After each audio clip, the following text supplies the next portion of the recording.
So, is Cam Ward a lock to go to the Titans? Where will Shador Sanders go in this year's draft? And what kind of players do we want to have on our favorite teams? Who should we take for our first picks? Well, we're going to see if we can find the answers to those questions and a lot more as we get you ready for a very important time of the year, the NFL Draft, just 6 nights away. And we're going to give you our predictions, our forecasts, our picks, give our opinions on that. We got it covered from top to bottom, and we got it right here on Fantasy Football Fever, which starts right now.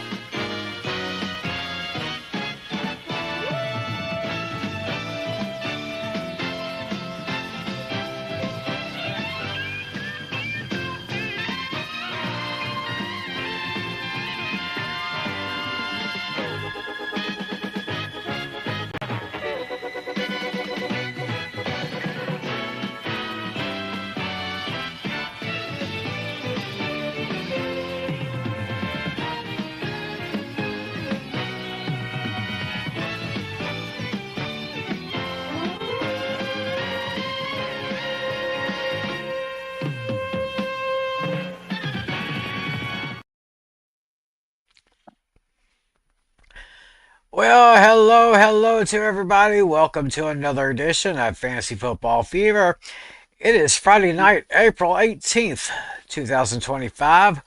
Great to have you all with us, however, whenever, and wherever you're watching. I, of course, am Tim McClellan. And, of course, my buddies are always here with me. Taking the train to his homestead, the one and only John Flynn, the host of his Hooked on Sports podcast. How you doing, bud? I am doing good, Tim. How are you doing? Draft coming up in 6 nights. Let's ready to rock and roll. Oh yeah. This is probably one of the most interesting drafts in recent memory here. And of course, also joining us from the great state of Washington, our good buddy and our league commissioner John Natale. How you doing, bud? Yeah, they're doing pretty good. Yeah, just like Flynn said, draft night just a few days away. It's really getting close. Yeah, it's really getting close here. Yeah, this is going to be, like I said, one of the most interesting ones we've had in quite some time. Um, we got of course, there's a lot of things that can happen between now and then. I mean, uh, I know the Giants had they had Shador Sanders. They had him working out. They got a couple other quarterbacks that they'll be working out as well, although I can't remember their names. Yeah, I think they also think privately worked out Tyler Show, the quarterback from Louisville. Hmm. I think they worked. Did they work out Jackson Dart? I think so. He is on their radar. I mean, definitely the Giants trade back into the to the end of the first round. But I do think that is a really good segue into what we think are the biggest stories leading into the draft, and Mm. and I think the thing is, it feels like the Giants are gonna draft best player available at 3, but they have a general manager that's on the hot seat. Oh yeah. So and they need a quarterback. So will the Giants be able to find a trade partner to trade back into the first round and draft their franchise quarterback? Mm. Because they bring in Jameis Winston, they bring in Russell Wilson, but the 2026 quarterback is maybe not on the roster right now. Hmm. Well, of course, let's see here. I'm looking through ourlads.com. Take a look at the depth chart for the Giants, especially the quarterback roster. Because I'm not mistaken, I saw a graphic on ESPN saying Russell Wilson has a 1 year deal, Jameis Winston with a 2 year deal, Tommy DeVito with a 1 year deal. So I guess it could be ideal for the Giants to draft a quote unquote quarterback for the Mm. future. don't quite know what Russell Wilson has left. Uh, Mhm. Jameis Winston, he can do pretty good. Um, I don't think you guys are going to be too thrilled about keeping Tommy DeVito anytime longer when his Yeah, contract is up. yeah, he's probably going to stay on the practice squad for now. So I guess it would be prime time here for Giants to go ahead and jump on the chance to get that quarterback here. Speaking of quarterbacks, probably the most talked about one in the whole draft is Cam Ward right now. So I'm thinking he'd probably be a lock for the Titans. Yeah, everything since Cam Ward's pro day a few months ago basically solidified that he's going number 1 overall. That when I look at him, he's got some Lamar Jackson qualities. He's got some Josh Allen qualities. And I think for the New York Football for not for the Titans, I think it's a real resurgence because there were probably 3 or 4 games that the Titans lost because of bad quarterback play from Will Levis, and I think it's going to be an urgent task for the Titans to get a franchise quarterback who can be a star quarterback for the next 5 to 10 years. Yep. So let's see here. Let me take a look at I'm still on this website here. Let me take a look at who Tennessee has right now. This thing is still kind of running slow a little bit.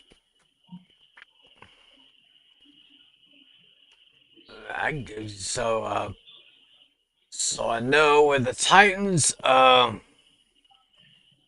see it here. Let me get to their page here.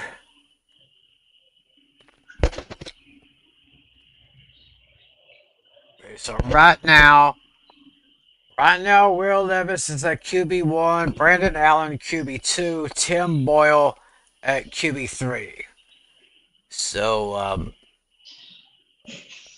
Tim Boyle from the Giants came over from the Giants. Brandon Allen came over from San Francisco. And they got Will Levis in the second round a couple of years ago. So, yeah, I'm still really good. So, let me ask you this here. So we all think Cam Ward will be the first quarterback taken off the board. What about running backs? That what's his name, Jeffrey or something? I think. Wasn't he Yeah, connected? Ashton Genty. Yeah, Genty. Okay. But which Yeah, I'm team though? going. That's the big question. Yes, I think the question is about Ashton Genty. There are also a couple of 2 or 3 other running backs that I think that could be taken in the first round, but I think 2 of them are pretty much locks to go in the first round. Ashton Genty from Boise State, and I think he won the Heisman this year. I'm not entirely sure, but he's definitely a lock. And I also think Amarian Hampton from North Carolina is a lock to go in the first round as well. And I think there are like four or 5 teams that have running back as a huge area of deficiency. So I mean, you could be looking at the Raiders at 6. You could look at the Chicago Bears at 10. You could look at Dallas at 12. You can look at the Denver Broncos at 20. Maybe Pittsburgh finds their replacement for Najee Harris. But so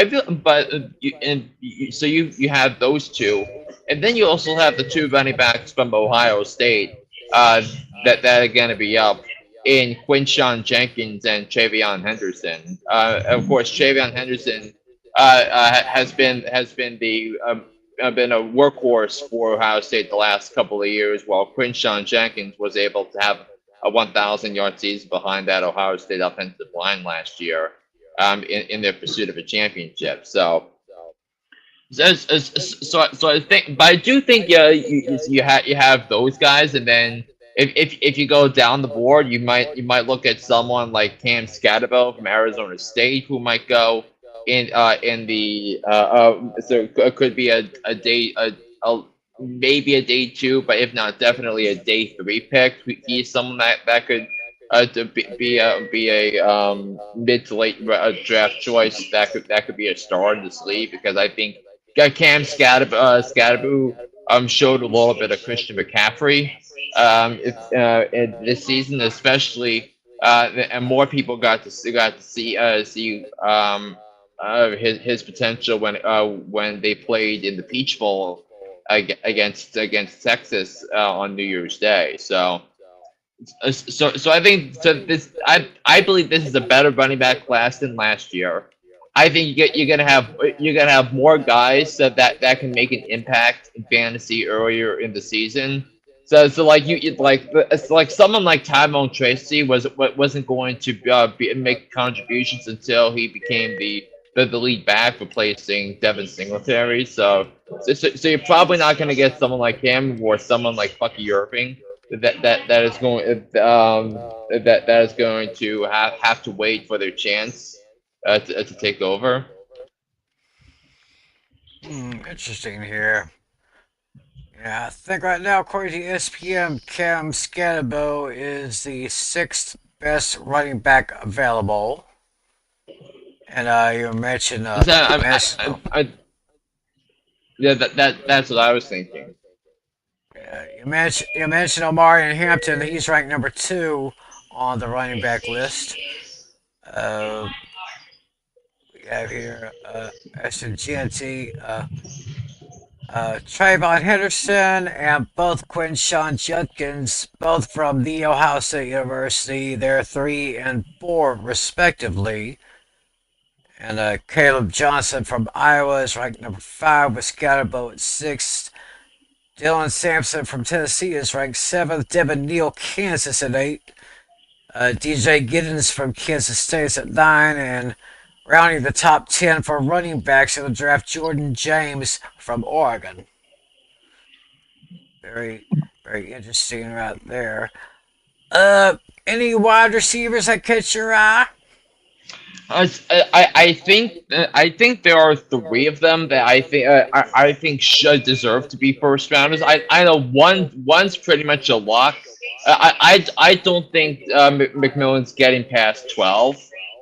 In the draft, I think he's going to be gone before pick number 13 in the draft. So I think one of the top 12 teams in the draft will take him. His name is Tetsuroa McMillan, star from Arizona. They've been talking about him. And I'm looking at two other guys who might go in the first round. I think Matthew Golden from Texas. I think he should go in the first round. And I also want to keep your eye on Luther Burden, the third from Missouri. So I think he's probably gonna go in the late somewhere from pick 17 to 32. So I think you might have someone if he gets paired with a quarterback that needs another wide receiver. Say like someone like the Buffalo Bills. Like if Luther Burden stays at 30, is on the board at 30, I don't think he would. I think he would be an instant impact receiver for the Buffalo Bills and transform the defense, the offense for Josh Allen and Buffalo. Maybe, perhaps does Kansas City take a receiver, or do they immediately address their offensive line with cavity with Joe Tooney going to Chicago? So we got McMillan. Ranking the best wide receivers 1 to 10, we got McMillan at 1. We got Golden at 2. Jaden Higgins from Ohio State ranked 3. Emeka Egbuka from Ohio State is at 4. Trey Harris 5. He's from Ole Miss. And Luther Burden III from Missouri. He's ranked 6th.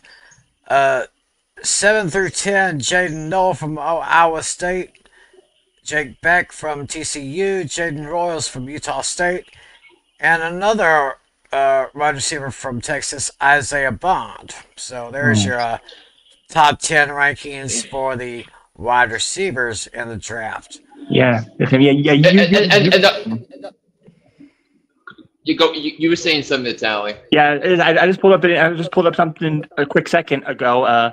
When Tim brought up Amika Ibuka, I just saw something here that says it's like a Google Gemini predictor has him going to Tim's Dallas Cowboys.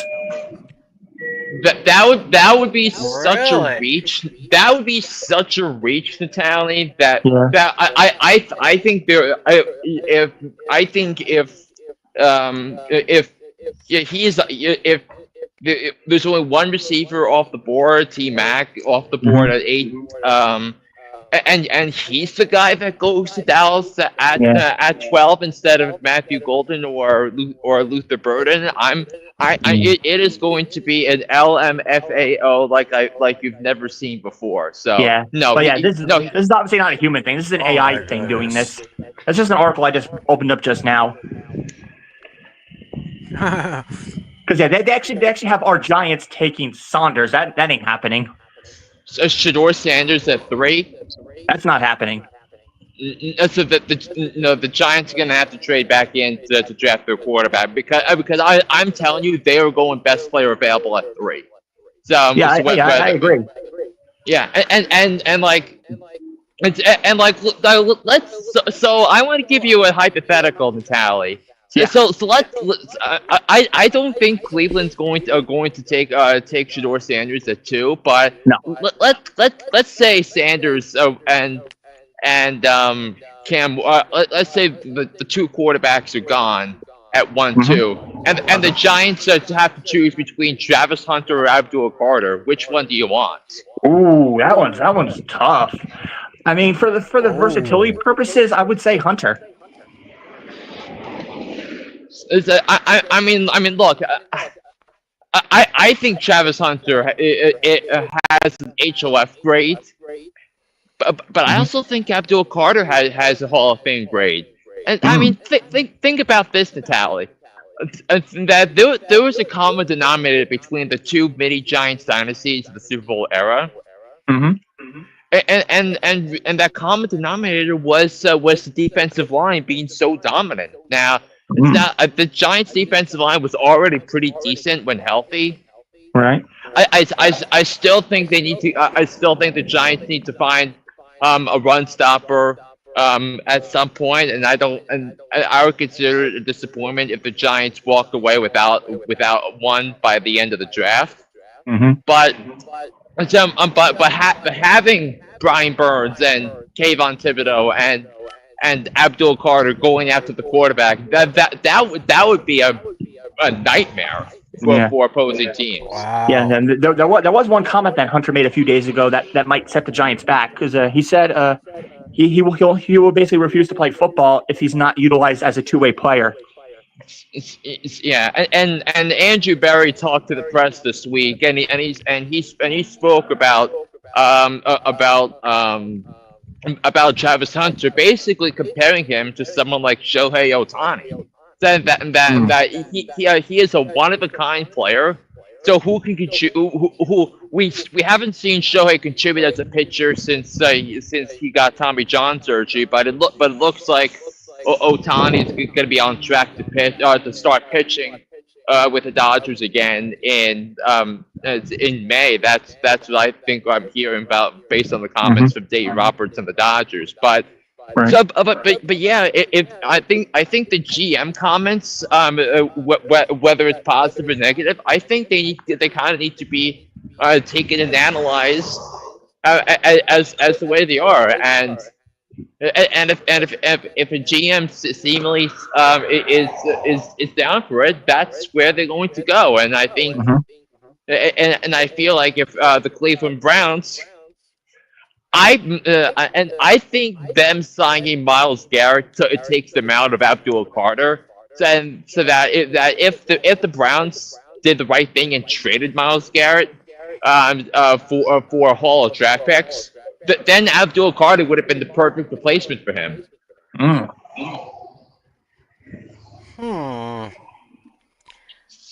I don't know if they want to trade that guy. Well, at least right here, according to my list here for They, they, draft they, needs. the Browns signed that guy to a $160 million extension for 4 years, $40 million a year, which is crazy Mm. for an edge rusher. But I think the only edge rusher, one of the only, maybe T.J. Watt deserves this as well.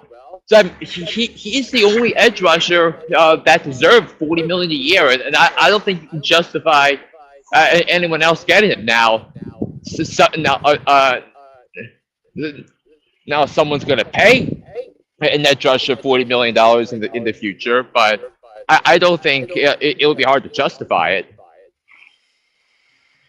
Yeah, so right now, according to this here from ESPN, Cleveland, their draft needs include quarterback, offensive tackle, wide receiver, defensive tackle, and linebacker.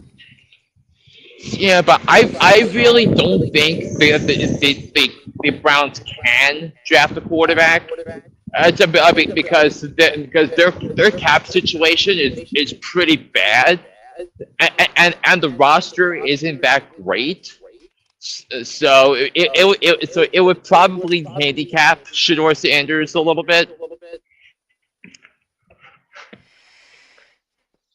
Perhaps. It's just the Shador Sanders thing has just been so interesting here. Some people you may say may go high, some people may go low. So, I but I think the big thing about this about quarterback situations, which is kind of a big hot topic here, is that of the Saints. And Derek uh-huh. Carr has a major shoulder injury, and that could keep him out of the whole 2025 season. Oh yes, that is a definite red flag right there.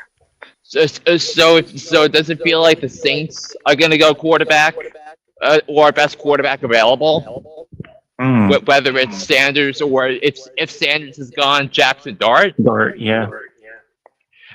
But I do think though that the Saints should draft a quarterback because I've said before that on this podcast that teams that have a new coach and new quarterback coming together the same year, especially if it's through the draft, they've had a lot of success.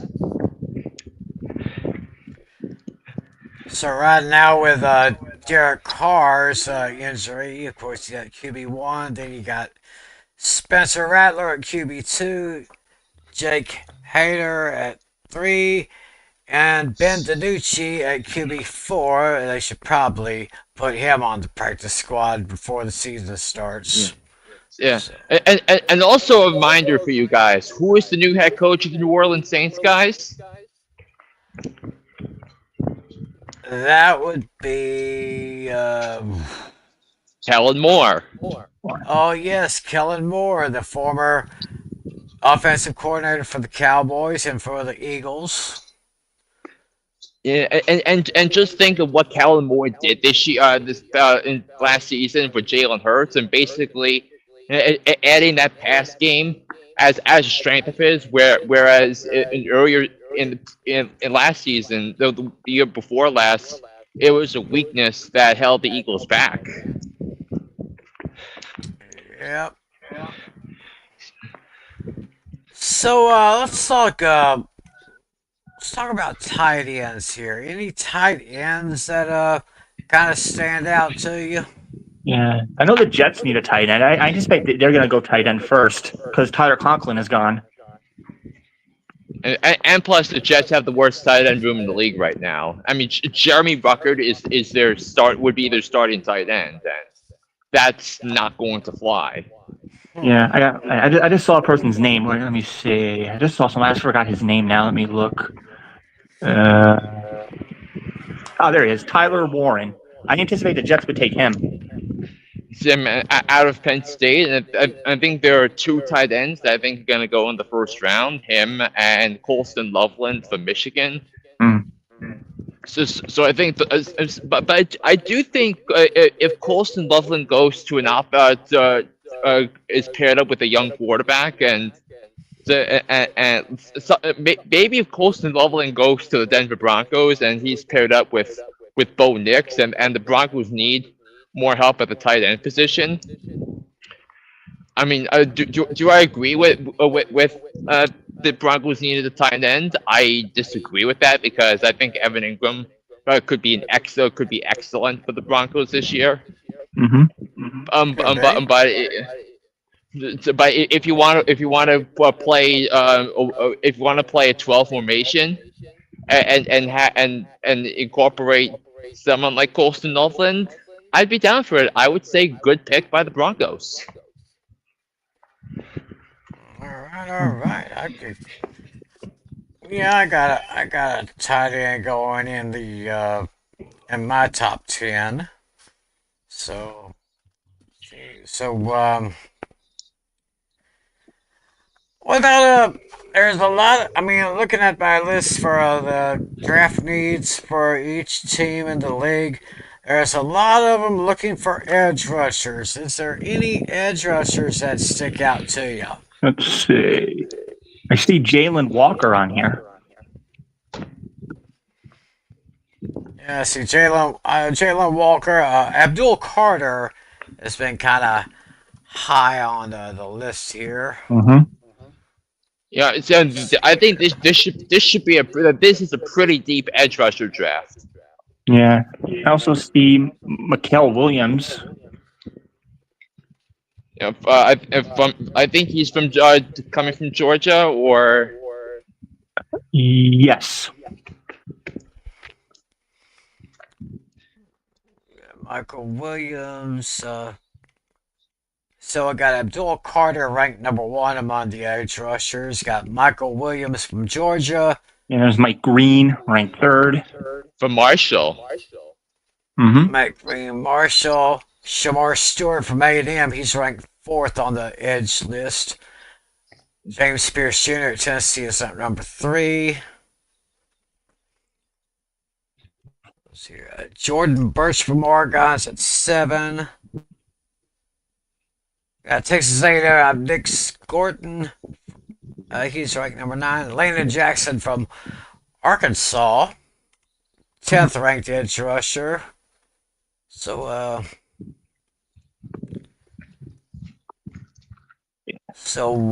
got the corners and safeties here. Yeah. Of Yeah, course, I'm the corner. Yeah, I'm seeing the Bills and the Chiefs are going to take some edge guys here, according to the CBS writer. Yeah. Yeah, this time I'm reading, what's his name?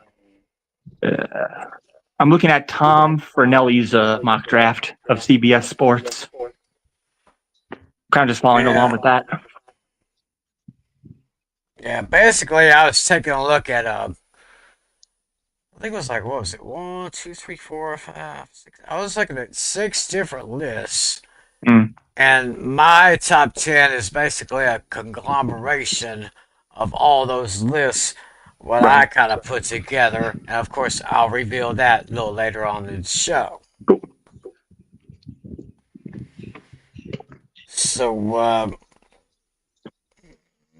so I don't know, what is there more to talk about here? I mean, we got, we haven't talked about potential landing spots for Shedeur Sanders yet. Yeah, well, basically. as we said earlier, he did have a private workout with the Jets.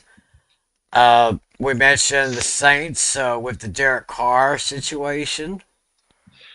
I mean, the Pittsburgh. Definitely, Pittsburgh situation.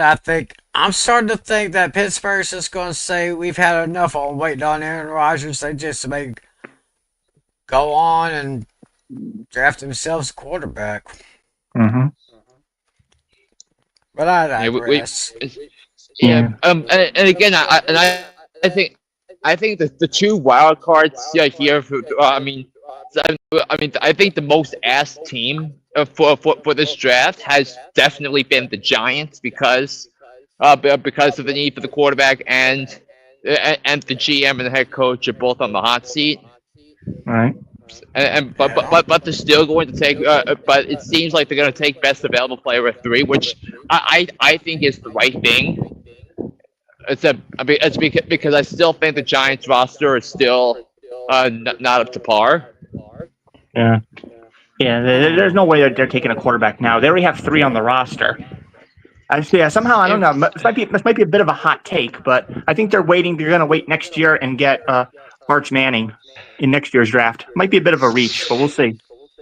But see, I don't think the Giants are going to leave the draft without another quarterback because of the job security with Shane and Dable. Said that I think everyone knows the Giants need a quarterback, because you have a GM that's GMing for his job the next year. Mm-hmm. So you have that. Yeah. So yeah, there's a few teams here. I could definitely use another quarterback. I mean, Giants. Patriots. Giants, maybe the Jets, Patriots, Steelers. You mentioned. Who else here? Yeah, Saints. I think we said the Saints, right? Tennessee. See, Cleveland. They could use another running back. Pittsburgh.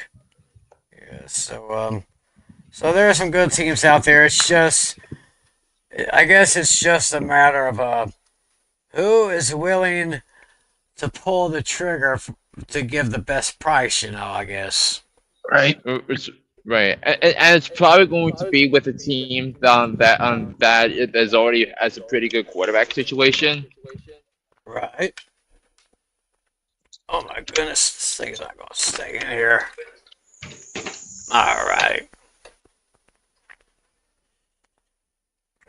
Looks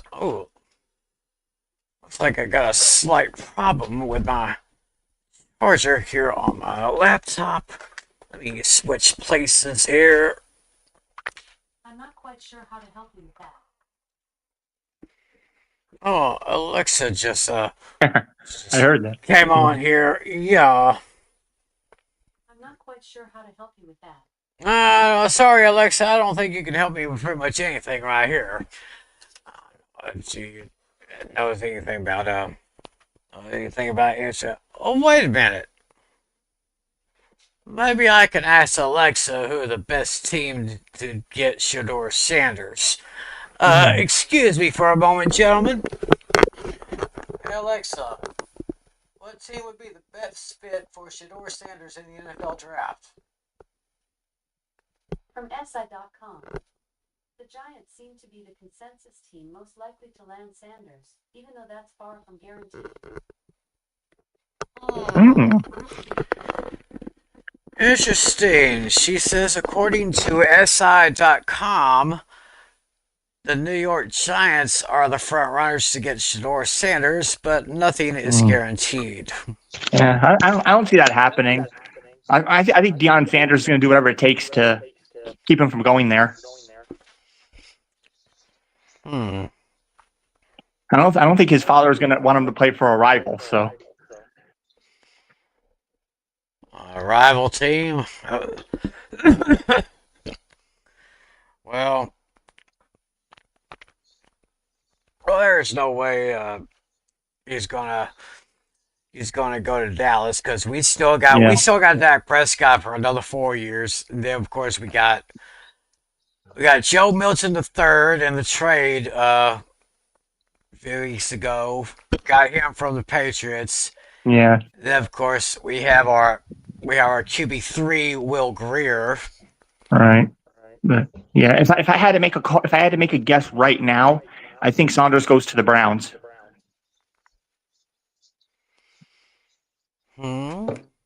Interesting. No, I take that back.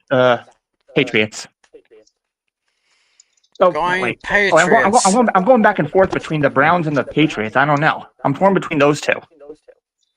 Who did the Patriots draft last year? Oh, never mind. I'm all right. I'm going. I'm going back to Browns. So you're thinking the Browns at number 2 will take Yes. Shador Sanders. Yes.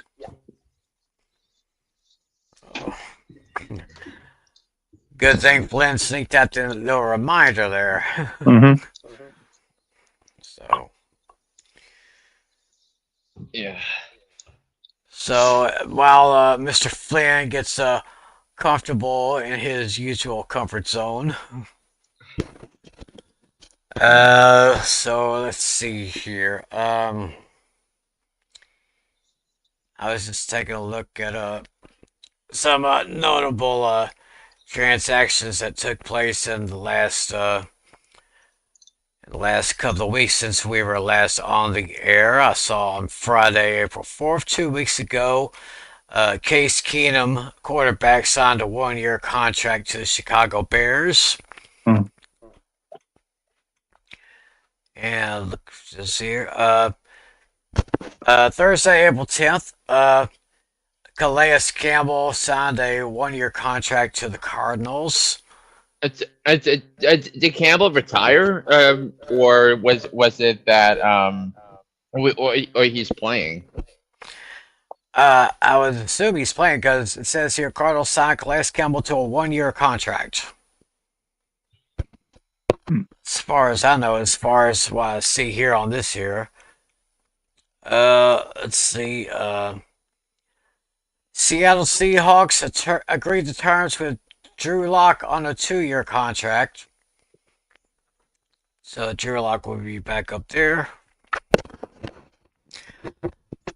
Eagles signed a Terrace Marshall Jr. to a 1-year contract. Wide receiver there. Joe Flacco signed a 1-year deal with the Browns. Let's see what happens here. That's from last week. Let's see here. I'm on Sport Track. I'm following along with you. I'm on Sport Track right now. I'm just following along with you.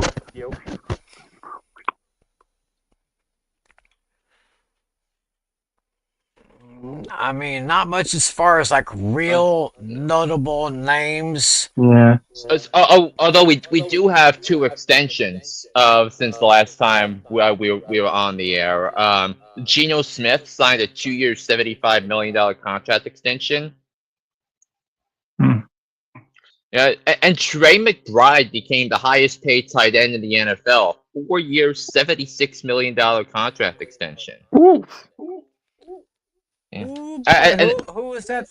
That tight end? Who is that? the tight end for the Arizona Cardinals. Mm-hmm. Yeah. So we had one of Flynn's star players in our draft last season. Yeah, I drafted him in fantasy. I made sure that getting him was a priority, and he was one of the best receivers in the NFL. Now, the lack of touchdowns, he only scored his first touchdown of the season, week 17 last year. But nonetheless, he got a huge target share. He would get 10 to 15 targets a game, which I think was pretty telling. About that, and then the Cardinals basically completely revamped their wide receiver room this offseason, bringing in guys like Zay Jones for starters. So that definitely takes the Cardinals out of drafting the receiver. So I think with but look, the Cardinals have a lot of good offensive skill makers around skill players around Kyler Murray. That you think of James Conner, the running back. So did you have him last year in fantasy, Natalie? Yes, I did. Yeah. And then Marvin Harrison Jr. In there, Trey McBride. So it feels like the Cardinals are going to do nothing but are pretty much going to have a plain draft and go and fix holes on the offensive line and the rest of the defense. I think if the I think the Cardinals have a roster that's capable of making the playoffs. This year when you look at look at the offense, but I think the defense is gonna determine whether or not they're gonna be successful. Mm. in this year. Oh Yeah. yeah, looks like the offense is gonna be pretty good, but it's gonna be a defense that will make the difference in Arizona. Yeah. Mhm. Also, another thing that Arizona has for them a pretty easy strength of schedule because it's because the divisions they play this year are when you look at the rotation, they play the NFC South, which is Atlanta, Tampa, Carolina, New Orleans. And then in the AFC, the division they play is the AFC South, which is Houston, Indy, Jacksonville, Tennessee. Mm. Hmm, interesting there. So Yeah. Arizona might Yeah. It looks like their maybe. most recent move was I'm April 3rd. thinking. Yeah, Yeah. I'm looking at the transaction. Yeah, the latest thing they did was they signed they signed a Uh-oh. right tackle, Jake Curhan. Jake Curhan. I'm not familiar. I've never heard of him. I don't think I have either. Yeah, but yeah, it looks like So, the Titans could potentially go defense the rest of the way in the draft because I'm looking at the recent transactions. They released 6 different guys on April 16th. I mean, I think the Titans are having are starting their offseason program Right. this weekend. Because I think all the teams that didn't hire that didn't hire new head coaches, Mm-hmm. as I think that they're going to be starting their offseason programs. So I think it's going to be just the players that are on the current roster for the time being, because then the rookies have their own mini camp. And the two in to basically just some business transactions and to get them registered, get them under contract, and then the coaches will have them go through the nuts and bolts adjusting to life in the NFL. Mm. Right. Yeah. So but like the other names the Cardinals added they also signed Greg Dortch. They signed Semi Fehoko. They both signed 1 year contracts. Um, yeah. Those were the big ones from there. Mm-hmm. right. Yeah. A team another team that I'm kind of interested in seeing how they're going to navigate the draft is the Carolina Panthers. And Mm. and and and and, and, Uh-huh. and and I think in my opinion the team with the worst hand going into the draft this year, I think is the Panthers. And because like they need a difference making player, and and and I think the 2 or 3 players that make sense for them aren't going to be there at 8 when you look at Travis Hunter, Abdul Carter, and the defensive tackle Mason Graham from Michigan. Mm-hmm. And saying that this is year 3 of a five of Bryce Young's rookie contract. That next year they will need to make they will need to make a decision as to where they're going to go and pick up that 50th option and commit to Bryce Young. Now there were trends in the right direction for Bryce Young in the second half of last season. That now I think you look at the games that they played against Arizona and Atlanta, the 2 weeks of the season, that they were excellent games. Where the Panthers scored a lot of points. Right. Mm-hmm. So I think you have that. But it's also still hard to be inspired about other places on the roster. So I think I think a team that could trade down is Carolina. So Yeah, I think that sounds like a possibility when you put it all that way.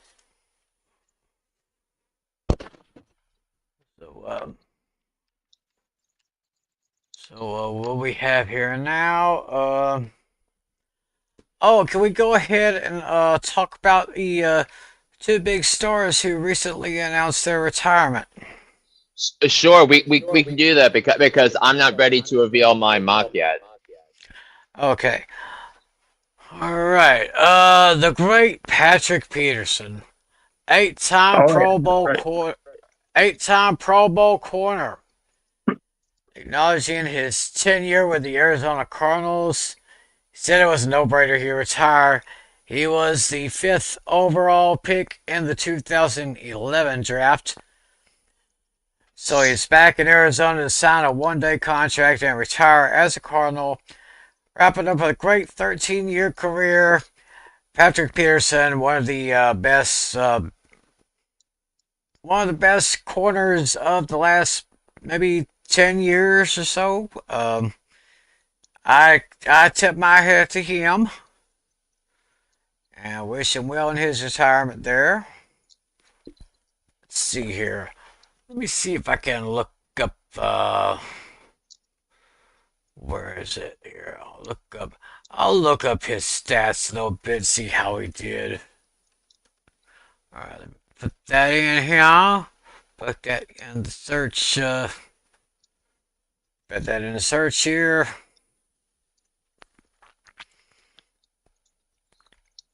Okay, Pittsburgh Steelers. Okay, so I guess he played for Arizona. Then I guess they played for Pittsburgh here. Let me see here. So he had so for a 13-year career, had 652 total sacks. 571 went solo. Had 81 assists. Four sacks. Two forced fumbles. Three fumble returns. 156 defensive yards. 36 interceptions for 409 yards. Two touchdowns. Longest return was a 43-yarder. So, not bad, Patrick Peterson. Maybe Hall of Fame. I guess it's too early to tell. I guess or too early to even Yeah. ask that question Yeah, there. but how many All Pros does Peterson have? I think it said he was a nine-time. Wait a minute, wrong page. He was an eight-time Pro Bowl selection. I'm talking about All Pro. Oh, All Pro. Okay, let's see here. Let's see if it says anything Because here. I think that's really what's going to determine. I think Yeah, he's going to be in the Hall of Fame, but yeah, 13-year career. So just looking at gazing this article right here. Okay, so yeah.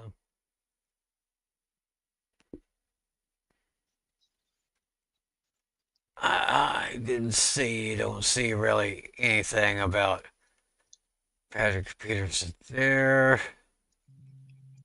Look at the stats here. Yeah, he was drafted in 2011 by the Cardinals. Played till 2020. Then played 2021 and 2022 for the Vikings. Played 2023 with Pittsburgh. So let's see here. So see here. Already see how many times he was selected All Pro. So I don't really see anything of that. But I can't find anything here on my end. Mhm. Excuse me. And we also had a another player announced his retirement. Offensive lineman Tyron Smith, who of course was like Peterson was drafted in the 2011 draft. Tyron Smith was I think he was the first selection for the Cowboys in that particular draft. and he has announced his retirement here. I'm going to take a look at Tyron Smith's numbers here.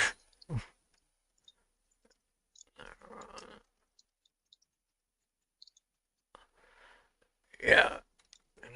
Click on Tyron Smith here.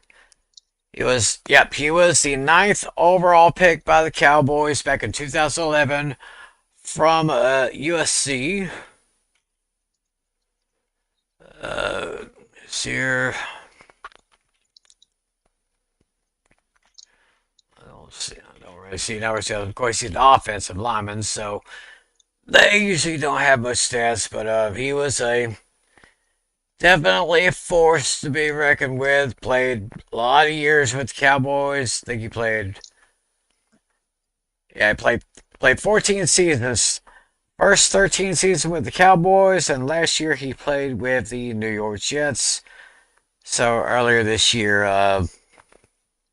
actually earlier this week, he came back to Dallas to sign a 1-year deal and officially retire as a Cowboy. So, Mm. so congratulations to both Patrick Peterson and Tyron Smith with their careers, and we wish them the best of luck in the future. Oh yeah. So, and while Flynn is still kind of fixing up the graphics for who we decided to take, who we thought was going where in the draft. My top 10 list, as I said, was basically a kind of a mix of 6 different lists that I was looking at. I think I was looking at maybe like 4 different writers for ESPN. And I think I got one from Bleacher Report, and I got from like Pro Football Focus. Can't remember where the other one was, but based on those lists, I basically came up with my top 10, and I'm sure that there will be some picks I've got that may kind of surprise you. Some may kind of scratch your head.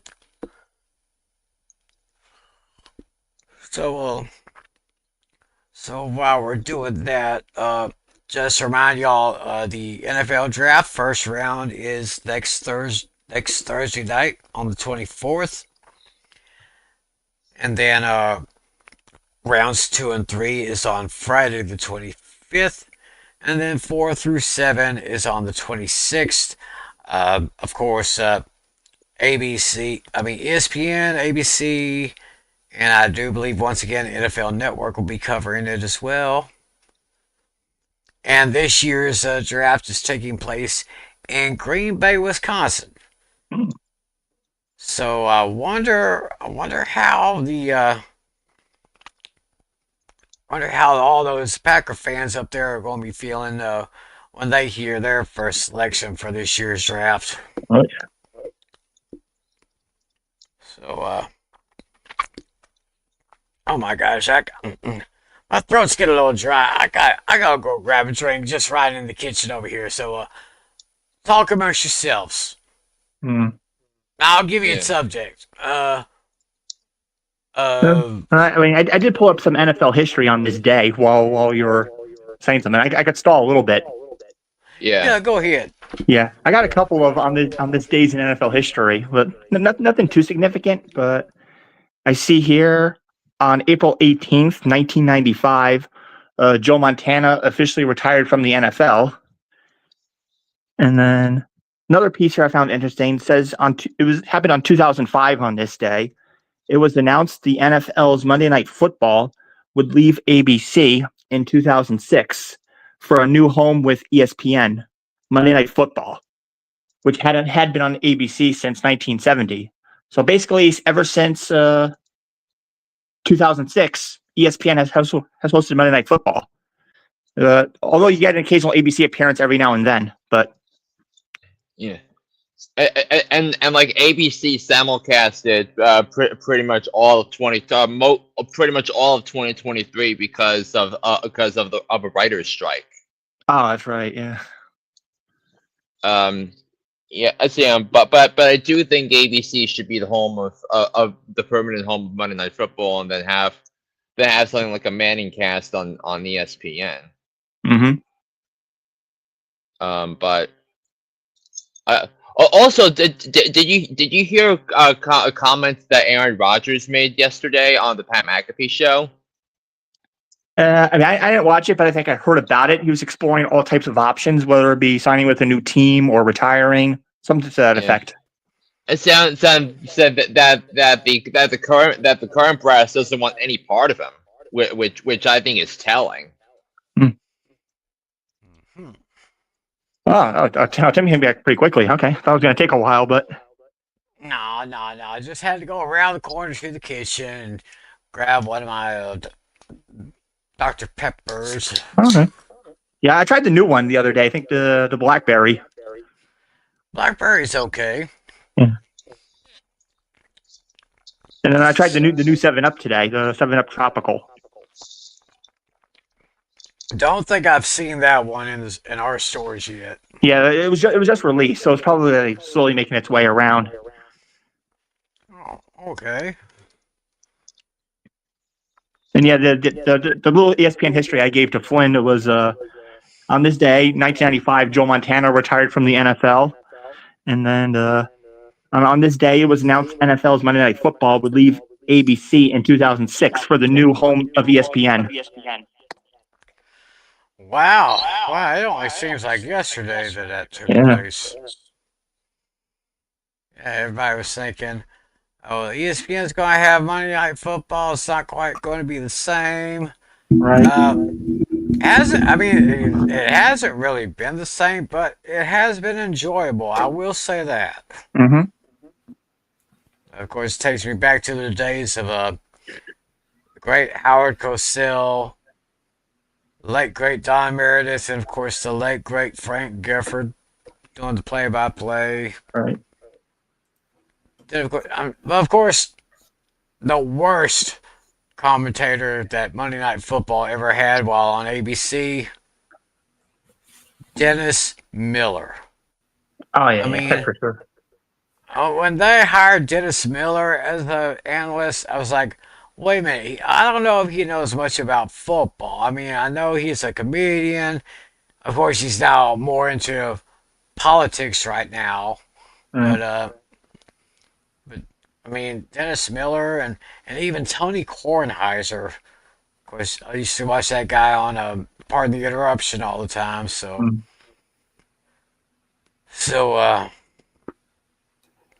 But I thought the move to ESPN was kind of interesting, and they've had some good guys doing the play-by-plays there. Of course, now they got Beavis and Butthead, Yeah. Mm-hmm. otherwise known as Joe Buck and the Hall of Famer Troy Aikman. Yep. Yeah, I'm very surprised not a lot of people like Buck and Aikman. I think they're fine. Alrighty, so I Ooh, think the big reveal. All right, so, and I think it's already been revealed. So this is my first my mock of the first round of the draft. This is a fantasy football fever exclusive. So I've got Cam Moore going to the Titans. I got Travis Hunter going to the Browns. Abdul Carter at 3. Will Campbell helps out protects Drake May at number 4. The Jaguars beef up the number 32 rush defense in the NFL from a year ago by drafting the best run stopper in the draft in Mason Graham. And the Raiders are going to draft Ashton Genty. And the reason why I pretty much circled that in, because I had it circled there for like a couple of weeks, but John Spytek talked to the press earlier today, and said that he's a fan of drafting running backs high. So, and my translation is that Ashton Genty is going to go to the Raiders at number 6. Tyler Warren is going to go to the Jets at 7. I have T-Mac going to the Panthers at number 8. Shedeur Sanders going to play for Kellen Moore and the New Orleans Saints at number 9.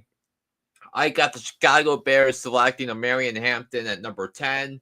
I got the 49ers drafting the next best edge in the draft, and Jalen Walker. So, had Genty or Hampton been available at 12 for Dallas, I would have gone with one of them to go to the Cowboys, because that running back room is not great right now. With Miles Sanders and Javonte Williams being the top two, I think the Cowboys will address running back in day two. But in the meantime, I have them drafting Matthew Golden. And he'll just go a couple of hours north from Austin to Dallas. At number 12. With pick number 13, I think the Dolphins have a lot of needs on defense, and I was considering Will Johnson before that, but I think they're gonna go tackle here. And go with Missouri tackle Armand Bamboo. I have Will Johnson going to the Indianapolis Colts at 14. I think the Atlanta Falcons. I have the Falcons. I think the edge is pretty much the biggest need, because the Falcons have had a lot of problems getting after the quarterback. So I have them drafting Mikael Williams at 15. I have the Arizona Cardinals. We just mentioned the Cardinals and their needs on defense. I think they go best available defensive player, and go with Jamadi Barron from Texas at 16. Their stud corner. I got the Cincinnati Bengals. They also have a need of problem getting after the quarterback, and they need someone to take some pressure off of Trey Hendrickson. So he'll have his sack artist partner in Shamar Stewart from Texas A&M. I have the Seahawks bolstering the offensive line in front of Sam Darnold by taking Texas offensive tackle Kelvin Banks. I mean, Tim. So you watched Jamadi Barron and Kelvin Banks at Texas as a Longhorns fan. So I mean, how instrumental were they in getting Texas to the semifinals of the CFP? Didn't really pay that much attention to them, but they did what they needed to do. I mean, they didn't have any sizzle, but they had a lot of substance. I mean, they were not the flashiest players, but they did what they had to do to help the Longhorns take that deep run in the college football playoff. And I think the way Jamadi Barron played in the down the stretch against Arizona State in the playoff really helped his cause a lot. I will tell you, I think that's it for Longhorns players for the first round. So let's go to the rest of the pack. I have Jihad Campbell going to the Tampa Bay Buccaneers at number 19 from Alabama. I have Colston Loveland going to Michigan. From Michigan going to the Broncos. We mentioned the Broncos tight end need. I think they'll address it. I have the Pittsburgh Steelers drafting their successor, their next quarterback in Jackson Dart. I do not think the Giants will be able to trade up and get into the top 20 for him. Neither do I think the Cleveland Browns will. But so I think the Steelers have the inside track to drafting Jackson Dart. With the 22nd pick, I have the Chargers bolstering their defensive line. I think they find a Joey Bosa replacement in Mike Green for Marshall. I have Kenneth Grant getting a hero's welcome in Green Bay at number 23. I have the Minnesota Vikings selecting Malachi Starks from Georgia. I think he's a good schematic fit for what Brian Flores wants to do on defense. I have Josh Simmons being the Laramie Tunsil replacement in Houston. Josh Simmons is an offensive tackle from Ohio State. And the Rams, I don't think safety is much of a pressing need because I think that they have they're pretty decent all around. But I do think they draft the best available player in the draft. And on my board when I was doing the mock draft, I looked at Nick Iman Warriors, a safety from South Carolina, at 26. I have the Baltimore Ravens. I think the problem. I think the weakness of Baltimore was not get was. I think the thing that doomed them was not getting to Josh Allen enough in the divisional round. It was so I think that they addressed that with James Pierce Jr. I have the Lions. I thought the Lions had some issues against the run down the stretch of the season. I mean that game against Josh, where that Week 15 game where where Josh Allen was just tearing apart that Lions defense both in the air and on the ground. That that exposed weakness that eventually Washington was able to expose in the divisional round. So I think they're going to draft Derek Carman at 28. Derek Carman is of course is from Oregon. James Pierce Jr. is from Tennessee.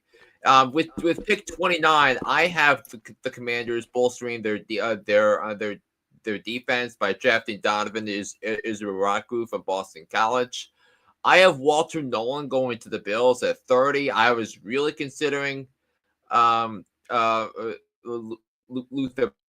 Bird, which I'm as surprised as you are for someone who wasn't there at 30, but I do think that they're going to go defense there. With pick 31, I have the Kansas City Chiefs addressing their offensive line. And they find their Joe Thuney replacement in Gray Zabel of the future. And then pick 32, I think the Philadelphia Eagles, I think they really they still don't have many weaknesses, even though they lost guys in free agency. But I do think they draft an edge rusher in Nick Scarlton, who is from Texas A&M. So that's my my mock draft of the first round. Well, yeah, I mean, of course, bearing trades. Like, how many trades do you think we could potentially get in the first round? See, I think it's going to be I think it's going to be a pretty plain first round. I think the only that I don't see many trades in the first round this year. I mean, I of course on all the mocks in previous years on this pod, I mocked trades. Yeah, I think maybe if anybody goes, maybe Carolina might. Or Atlanta. So maybe if someone trades back in to draft Jackson Dart ahead of Pittsburgh, maybe, but it's going to be a hefty asking price for whoever trades. But if Pittsburgh does not draft quarterback at 21, I think it's game on for someone to trade into the first round and select the quarterback. And I think also with the quarterback is, remember, if you draft him first round, he comes with the 5th-year option. Right. And the 5th-year option year, 2029, is the last year of the current collective bargaining agreement. So something to keep in mind. Right. So we have that. So yeah. So Tim, are you ready to reveal your 10? Yes, I am. I've got I did a top 10 for my picks for this year's NFL draft. Mm-hmm. So obviously, number one, I have the Tennessee Titans taking Cam Ward, the quarterback from Colorado, which I guess is pretty much a lock in pretty much anyone's draft. I've got Abdul Carter going to the Browns with number 2 pick to kind of bolster their defense a little bit.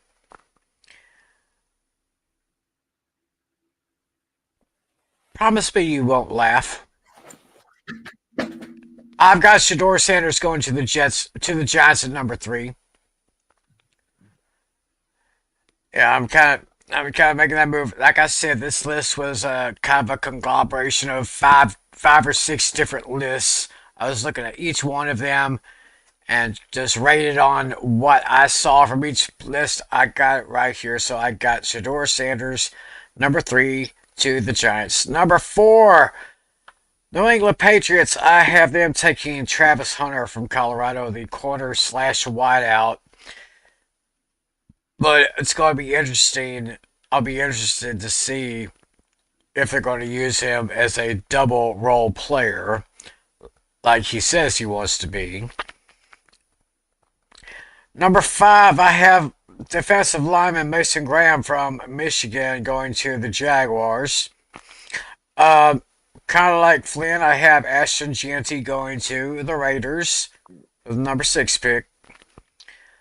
The Jets, they have a need at offensive tackle, so I think I'm going with Armand Membao from Missouri. Hmm. At number 8, for the Carolina Panthers, they need to improve defense as well. So I'm thinking that the Panthers will take Jalen Walker, the linebacker from Georgia.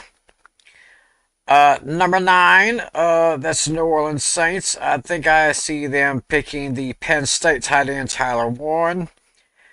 And at number 10, the Chicago Bears. They need a little bit more help on the offensive line to protect Caleb Williams. So I got them taking the offensive lineman from LSU, Will Campbell. Mm. Now, as far as who I would like to see the Cowboys get with their first pick of the draft, which is number 12 overall, the aforementioned Teneroa McMillan, the wide receiver from Arizona. Even though I wouldn't mind Michael Golden if McMillan is taken before number 12. Um, right now, the draft needs for the Cowboys are wide receiver, running back, edge rusher, corner, and offensive guard. So yeah, I wouldn't mind either one of those two guys falling into the hands of the Cowboys, even though I still think we'll need probably another corner or another safety, maybe, because the secondary has always been an Achilles heel with the Cowboys with so many injuries to so many great players in those positions. So I guess my concern is focus a slightly more defense and offense, but not as much as before. Oh. So that's what I got. Interesting. All right. Do any of you guys have tough trivia questions, or is it just me tonight? Probably just you. Yeah, it's probably just you. All right. I mean, I was gonna do this before I unveiled the mock, but the image of my mock appeared before I had the chance to answer that question. So. It is widely assumed that Cam Ward is going to be the first overall pick in the NFL in the draft coming up on Thursday. So meaning that he'll be the third player from the University of Miami to be drafted first overall in the draft. So, what do you think my question is? The first two. Mm-hmm. Nah. I know. I I'm coming think I down on this got. one. I don't pay attention to college stuff at all, so I'm pretty clear on that. I feel like it would be recent players, though, wouldn't it be? I think one of them was taken way back, Hmm. and then the second one, I have no idea. I only have one name in mind. I think the first guy from the U taken in the draft, number 1. I gotta go. The one I think I know. I'm going with Vinny Testaverde. Okay, so that's so you have one guess. So do you have a second guess on who the other guy is? The other quarterback from the other one. The other player. I mean, do you have another player that went number 1? The other player that went number one out of Miami. Uh, oh,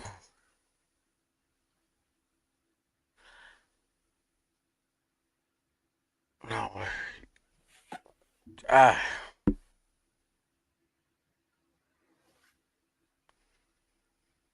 I cannot think of any other name.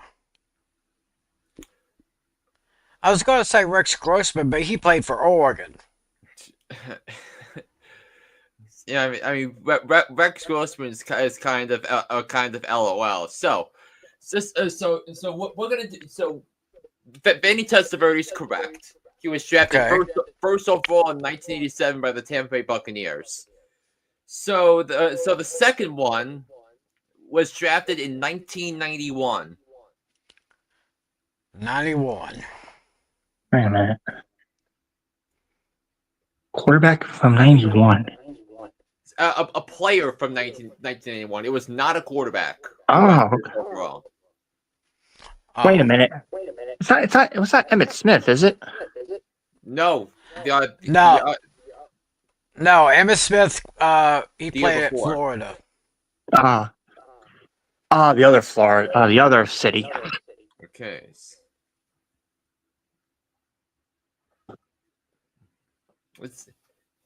So of course he was part of two national championship teams with Miami in '87 and '89.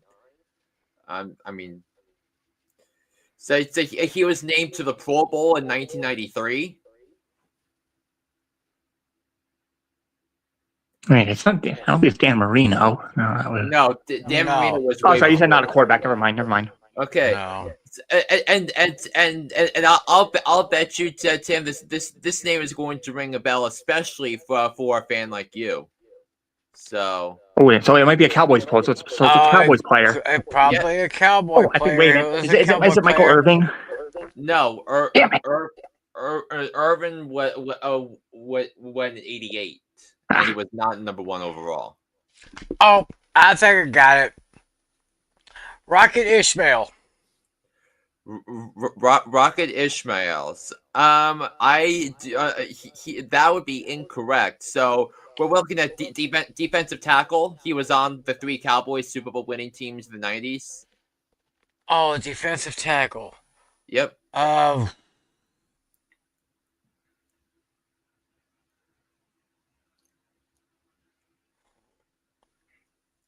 You got me. So,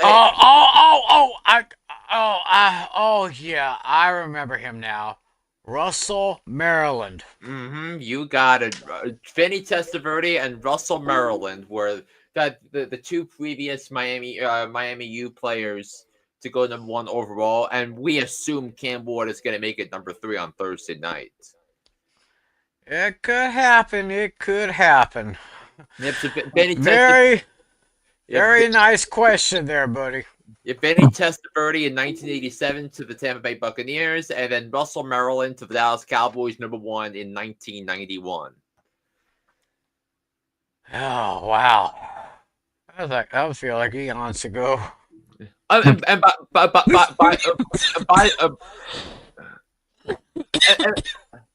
by the way, not to mention the drafts immediately following Giant Super Bowl championships.